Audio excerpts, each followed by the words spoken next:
Alright, hello, my name is Ryan Strong, and I'm going to go over my project here with everyone after I move this out of the way. There we go. First pull up my task list that I worked on for this week. This week was pretty good. Got a lot done and very satisfied with what I got done thus far. A few things still to complete before it's fully done, but that's what these milestones are for. So milestone 4 was for this week, and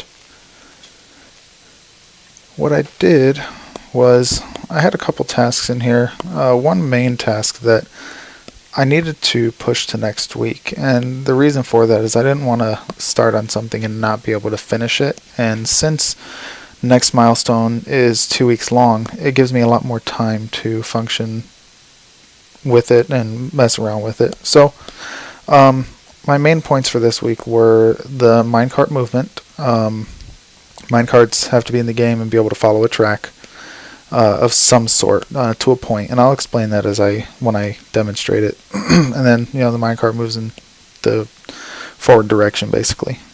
Checkpoint system, so setting up a checkpoint so that if the player falls into a specific area, like a death zone for example, it'll spawn them back at that checkpoint. The game timer, initially I was going to utilize a timer that counted down from a specific point, but after messing around with it a bit and looking at it, I realized that that's not really something that players see that often. Usually what they'll see is like a timer that counts up to tell them how long they've been in the race for or whatever. So I kind of stuck with that. But I also mentioned in here that testing will determine whether or not I'm correct in that assessment. Menu transitions. So I have two scenes that are placeholders for now, but I have the menu transitioning so that when the player goes into the game, they'll start off at a main menu, they'll start the game, go to the main scene. Once they complete that scene, they'll go to the credits scene. The transition functions wonderfully, and like I said, the actual scenes that it goes to, other than the game scene, are just placeholders for now. I'll flesh out the scenes in a later milestone. The obstacles, again, I moved that to milestone 5 due to time constraints and working on other more important items that are in this list. And then the UI, fixing UI elements. After my playtest that I did with a couple gentlemen at another location, there's another video on that you can watch. They didn't really know what to do looking at the icons, so I went back to a more traditional style, as you'll see in a few moments. So what I'll do first is I will go into the main menu. I created a new main menu, start menu, and I'll play from there so that you can see the scenes transitioning and functioning properly. So it's a really basic generic scene here. Like I said, it's just a placeholder. You got a start and a credits button. So first we'll go to the credits. Takes you to that credit scene that I was talking about before. Functions great. Click on main menu, right back to the main menu here, or start menu. And then go to start game, and it takes and loads the scene. Timer starts automatically, and you have the player here. Everything else is still here the same, but I changed these two here to indicate for the player to turn left and right. And this here is for the gas, brake, and or reverse. And then handbrake, which is just there as another way to slow down. Same thing as if you were in a car. So we start off, we go through, and I just passed through a checkpoint, which is why the camera zoomed in pretty close all of a sudden. I set that up because if for some reason the player falls off the side near the start of the game, I don't want them to not be able to get back on. So just pass another checkpoint, and then we fell into the water. That's the death zone area. So player currently has to slow down to not continue in there because it's just spawning them right back at that checkpoint. But it's it's functioning currently the way that I intended it to, so it's actually working out pretty well. I'm just going to get to the end of the scene real quick so you can see the transition going to the credit scene as well.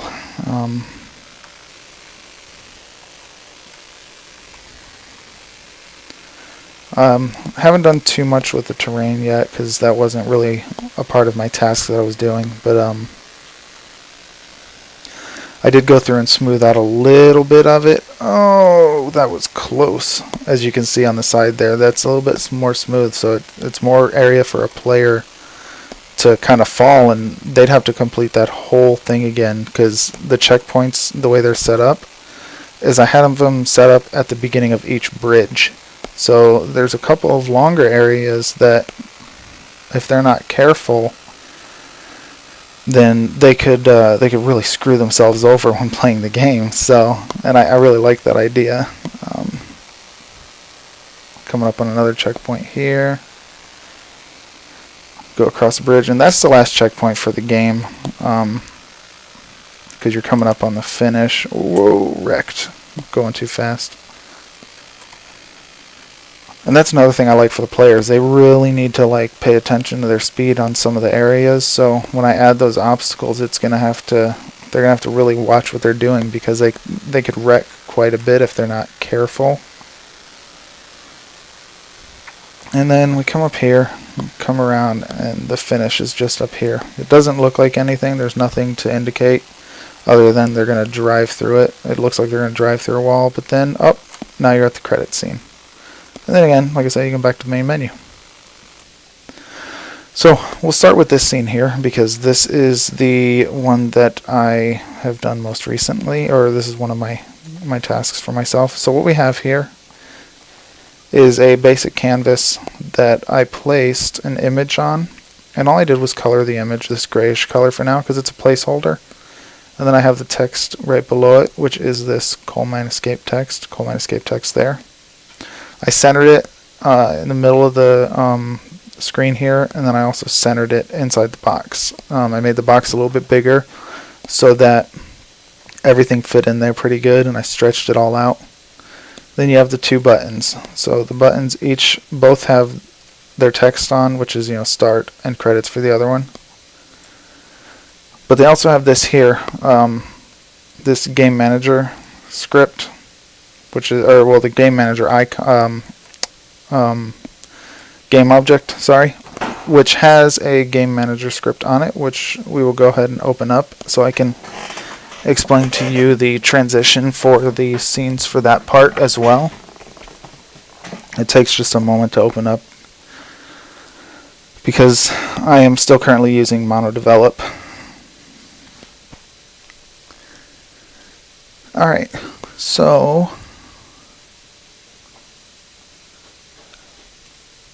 while that loads, the only other things I have in here are the main camera and the directional light. The main camera has a orthographic view, which is what puts that straight on camera view that you see when you're looking at it. So you can see the camera, it's got this weird line going down here, and it sets it up so that all it sees is this scene right here that I have set up. And then we'll go to my scripts. Alright, so the only things that I currently use in here are the load levels. So this first one, which is this button here, I have the game manager tutorial level, and you'll see here tutorial level right there. That's scene manager load scene 1. That's loading that first scene that you saw that I was actually able to play on. And then the other one that's used for the other game object is this credit scene one, and it's 2. And how that works is you go into build settings, and they're numbered here 0, 1, and 2. 0 being the start menu, this menu here, so on and so forth. So this scene is pretty simple, not much to it. So next we will go to the actual game scene, the track and everything. And I'll kind of show you some stuff that I messed with in here. So like I said, I went through and I changed some of these things. So this icon here used to be completely different. Used to be what looked like a portion of a handlebar for a motorcycle. It wasn't something that players really understood. They thought that the button next to it was the gas button, and that was not the case. So I ended up changing it back to this, to something that's more relatable to people, especially when it comes to driving cars, for example. So went ahead and did that, and hopefully that will help out, help people understand it a little bit better. So first thing we'll do is we'll go over this minecart thing, because that is something that I worked on that I have not shown you yet, because it's not currently turned on in the game. So I have this minecart, and what happens is when I start the scene, it has a script attached to it that is an active object script, and what that's doing is it's saying for this object here, set it false. I'm setting it false because when I start the game, I don't want it to automatically show up. So if I automatically start it, then it's going to start, my player's going to be all the way back here. They're not going to see anything happening with it, so it's not going to be beneficial at that point. So it currently turns off, and I'll show you how that works. So I'll start the game, it's turned it off. Now what I do next is when I turn it on, it's going to go ahead and it's going to do its stuff in the minecart move script, which I'll explain in a minute. So I'll show you that. So it's on, it's now moving, it goes off the track, and it kind of goes off on its own and then falls off into the distance. So I have that currently set up as that. It can go any which way. It's not that it's going to always go that exact same way.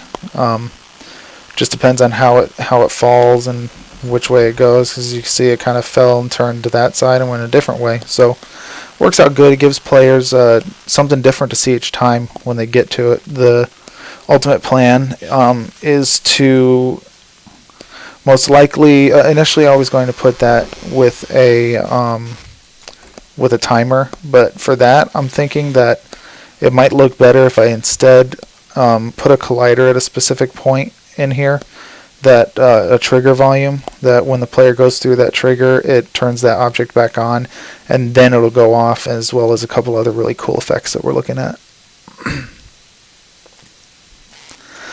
So that's for that part. What I also did was I started to fool around a little bit with this this waterfall here. I wanted to give it a feel of being in a cave of some sort, or coming out of something.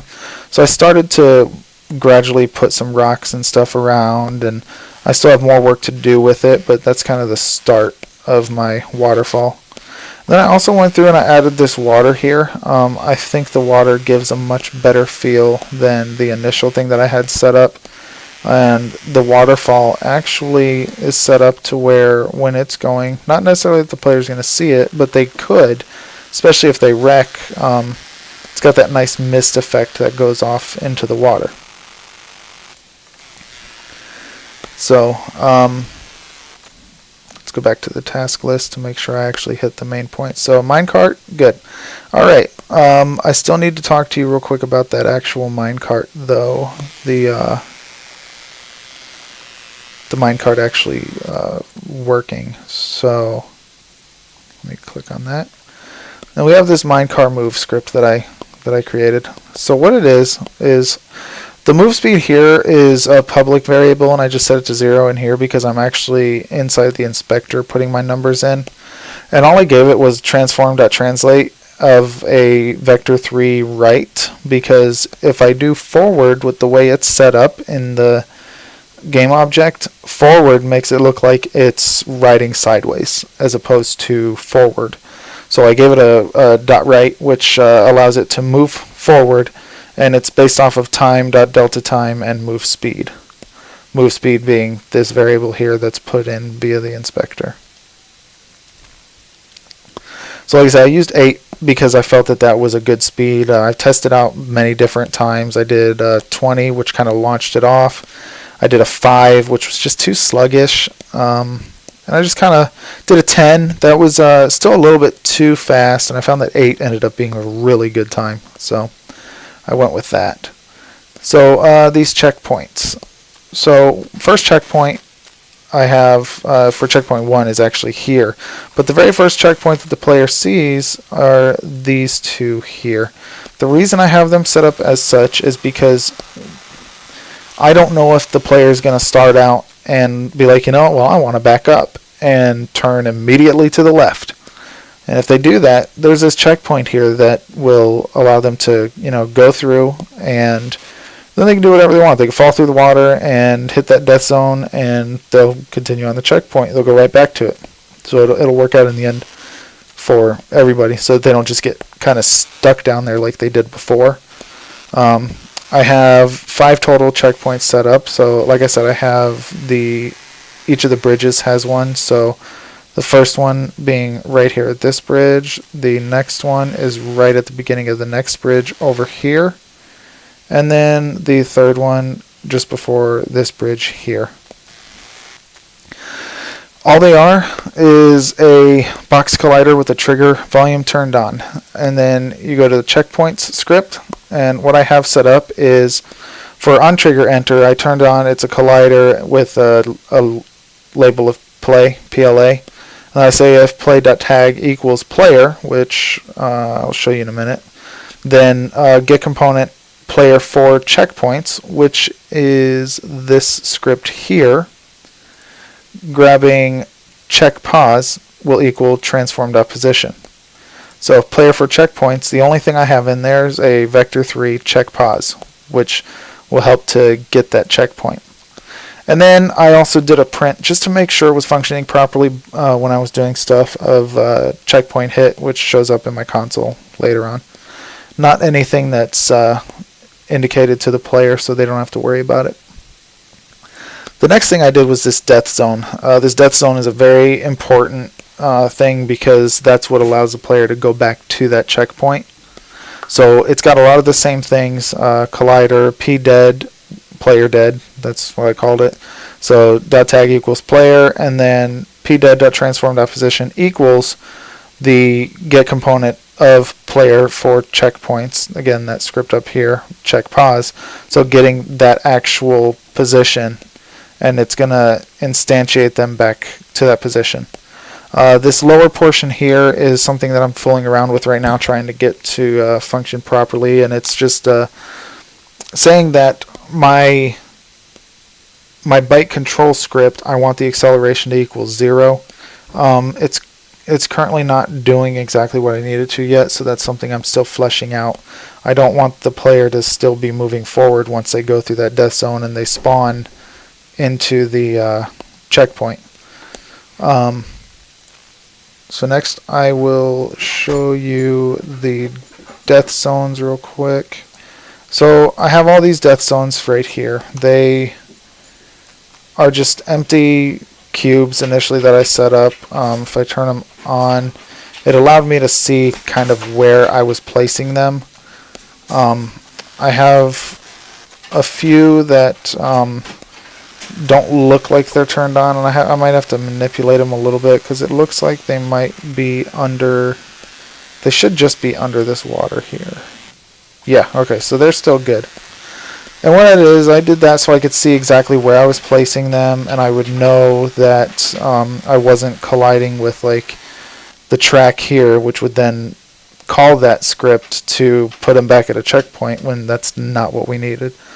And then I just turn the mesh renderer off, which allows it to be invisible and not seen, and very helpful. Let's see what else. Game timer is the same game timer that I'd used before. Showed you the menu transitions and showed you the UI. So yeah, that's kind of what I worked on this milestone for this week. Feel like I got quite a bit done. I'm very satisfied with having those checkpoints up now and having the death zone actually working, so that for some reason the player falls off, they end up falling where they should, as opposed or spawning back where they should, as opposed to just now they're riding around at the bottom of a lake or something. So works out pretty good. Next week I will be working on the obstacles for the majority of the time. We have 2 weeks before the next one is due, so I'll be doing a lot with the obstacles. I'll start working on the main menu and credit scene to make them look nicer, and the credit scene to get more info in there, and change it from just a in your face, here's all the information, more of a scroll. And then adding a tutorial that will kind of indicate to the player, how they play the game, so that they don't go in just wondering. And then also working on getting those wall colliders. That's currently a B priority, because that's something I might end up getting to in Milestone 6. So I hope you enjoyed the video, and have a good evening.